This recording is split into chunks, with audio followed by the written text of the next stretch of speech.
আসসালামু আলাইকুম সুপ্রিয় দর্শক, কেমন আছেন সবাই? চলে আসলাম মক্কা টু তায়েব ভ্রমণ পর্ব তৃতীয় এবং শেষ পর্ব নিয়ে। আমরা মিকাত মসজিদে চলে এসেছি। এই মসজিদে এসেই দ্বিতীয়বার উমরা করার জন্য নিয়ত করে এহরাম বাঁধতে হয়। আর এই মিকাত মসজিদের আশেপাশের পরিবেশ এতটাই সুন্দর, যেমন পাহাড়ি এলাকা, দার্জিলিং, সিকিম সেরকম লাগছিল। আর ভীষণ ঠান্ডা আবহাওয়া, আর আকাশের যে নীল আকাশটা এতটাই সুন্দর যা বলার মতো না, খুবই চমৎকার লাগছিল।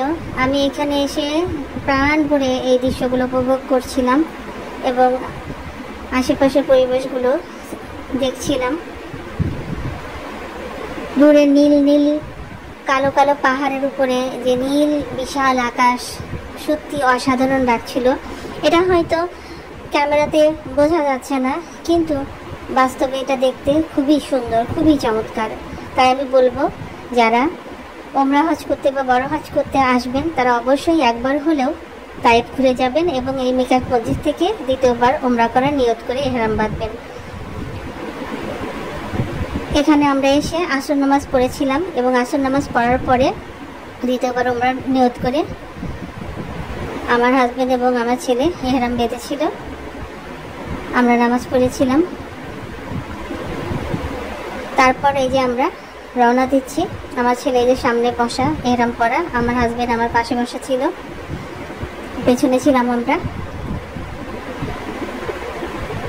আমরা যাচ্ছি মক্কার উদ্দেশ্যে। তখন প্রায় পরন্ত বিকেল, রোদ একদম হেলে পড়ছিল, এরকম একটা অবস্থা। তবে এখানে এসে আমি আগেই বলেছিলাম যে এখানকার পরিবেশ অন্যান্য জায়গার থেকে একটু ভিন্ন, ঠান্ডা এবং সুন্দর। রোদ যে পড়ে যাচ্ছিল, চোখে রোদ লাগছিল, তারপরে খুবই ভালো লাগছিল। পর এইখানটাতে গাড়ি এসে থামালেন আজিজ ভাই। উনি বললেন যে এখান থেকে মেঘ ধরা যায়।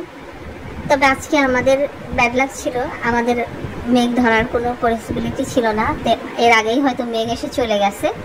তবে আমরা উপর থেকে যে নিচের দৃশ্যগুলো দেখছিলাম, আজিজ ভাই বারবার করে বলছিল যে সামনে যেয়ে দেখতে, কিন্তু আমার ভয় লাগছিল। আমার ছেলে এবং হাজব্যান্ড দুজনেই নিষেধ করছিল যেন কাছে না যাই, কারণ উপর থেকে একদম নিচে এতটাই নিচু যে দেখে আমার ভীষণ ভয় লাগছিল।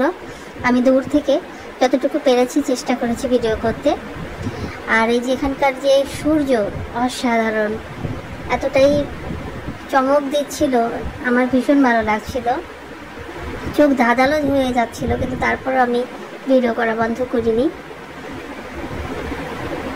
এখানকার পরিবেশ তো আগেই বলেছি খুবই সুন্দর, তবে এইখানটাকে একটু ডিফারেন্ট। এর আগে আমার কখনো আসা হয় নাই। এরপর আমরা রওনা দিলাম।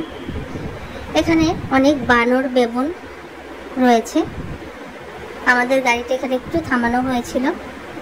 আজিজ ভাই বলছিলেন যে বিস্কিট থাকলে দেন ওদের, কিন্তু আমার হাজবেন্ড, আমার ছেলে ভীষণ ভয়, না না না, বিস্কিট টিস্কিট দেওয়া যাবে না, যদি খামচি টামচি দেয় জলাতঙ্ক হবে, আবার ভ্যাকসিনের জন্য কোথায় দৌড়াবো, এরকম ভয় কাজ করছিল।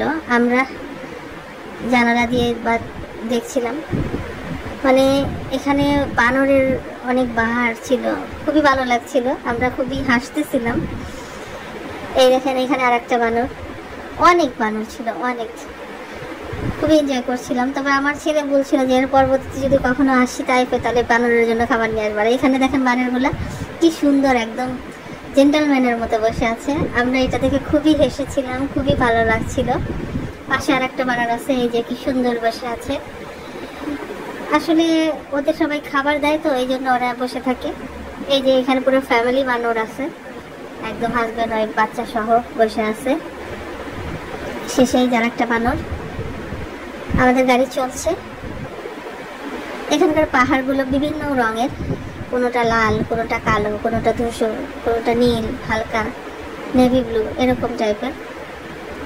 খুবই চমৎকার পরিবেশ। আমরা নিচের দিকে যাচ্ছি, তাই একটু ঢাল। এই যে সামনে আবার আরো বানর পেলাম কিছু। এখানেও অনেকগুলো বানর ছিল। আর বানর নেই। এখন আমরা মক্কার উদ্দেশ্যে চলছি। সূর্য হেলে পড়েছে, ডুবে যাবে। এই পরিবেশটা এবং এই দৃশ্যটা খুবই চমৎকার ছিল। গাছের পালার ভিতর দিয়ে যে সূর্য, পাহাড়ের ভিতরে যে সূর্য, মানে লুকোচুরি খেলছে, এই ব্যাপারটা খুবই আমার ভালো লাগছিল। আমরা অনেক টায়ার্ড হয়ে গেছিলাম। আমি বারবার করে একটু একটু করে ভিডিও করছিলাম আর ফোন রাখছিলাম, কারণ আমার আর মানে এনার্জি ছিল না। আবার এখান থেকে আমাদের যে ওমরা করতে হবে, সারাটা দিন আমরা এই তাইফে ঘোরাঘুরি করে একদম টায়ার্ড হয়ে গেছি। যাই হোক, একটু পরেই সূর্য পুরোপুরি ডুবে যাবে, সন্ধ্যা হয়ে যাবে, মাগরিবের আজান দিবে।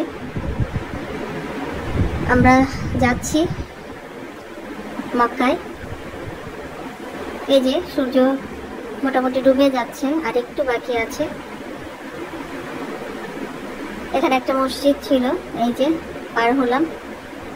আর দূরের 2 লেনের রাস্তা, ওই পাশে একটা এই পাশে একটা, এই জন্য বোঝা যাচ্ছিল না। গাড়ি খুব দ্রুত গতিতে চলছে। আর একটু পরেই আমরা মক্কাতে চলে আসব। তো এই ছিল আমাদের মক্কা টু তায়েফ ভ্রমণ শেষ পর্ব। কেমন লাগলো অবশ্যই জানাবেন। আমার কিন্তু ভীষণ ভালো লেগেছিল এবং আমার ফ্যামিলিরও খুবই ভালো লেগেছিল। তো আজ এই পর্যন্তই। সবাই ভালো থাকবেন, সুস্থ থাকবেন। আল্লাহ হাফেজ।